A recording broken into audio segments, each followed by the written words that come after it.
I've got day number 3 for you all set. You guys ready? Check this out though before we start. Look at these airplanes back here. Oh man, I just love going to the airport. All right, day number 3.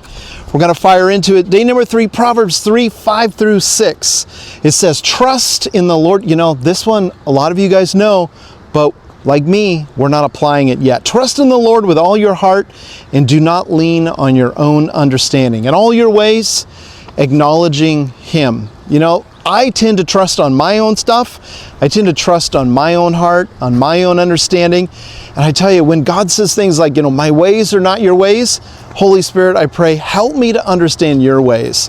All right, verse number 2, Jeremiah 29:11, it says, for I know the plans I have for you, declares the Lord. He says, plans for welfare, not for evil, to give you a future and a hope.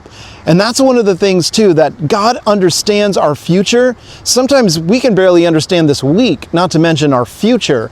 But God has plans for you. God's got amazing things for you. God has an eternity of things that are perfect for exactly how He has made you. So keep pressing in and keep fighting for the things that you know that God is saying and speaking into your life. All right, you ready? We're almost done. It's only 1 minute, 20 seconds, but you get to meditate on these verses throughout the day. Maybe talk to somebody. I've even got my little fuzzy thing here because it's so windy out, so hopefully it sounds all right. All right, verse number 3, James 1:5. It says, if any of you lacks wisdom, I'm raising my hand, I lack wisdom constantly, where I think I've got wisdom and then I jump into something, I'm like, oh man, that didn't work out so well. It says, let him ask God, who gives generously to all without reproach, and it will be given to him. Thank you that we have a Father in heaven that understands that we don't have what we need and we need to go to Him. And if we do that, He's faithful to answer our prayers.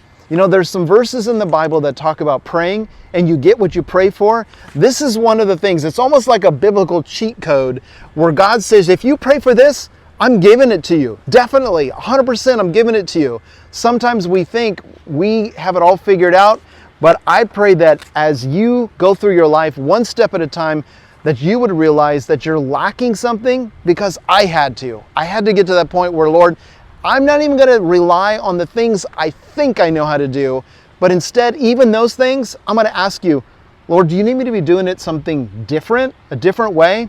So I hope these verses bless you today. We only had a couple minutes in. It gives you the rest of the day to think about it and to be a blessing to others. And we'll see you tomorrow.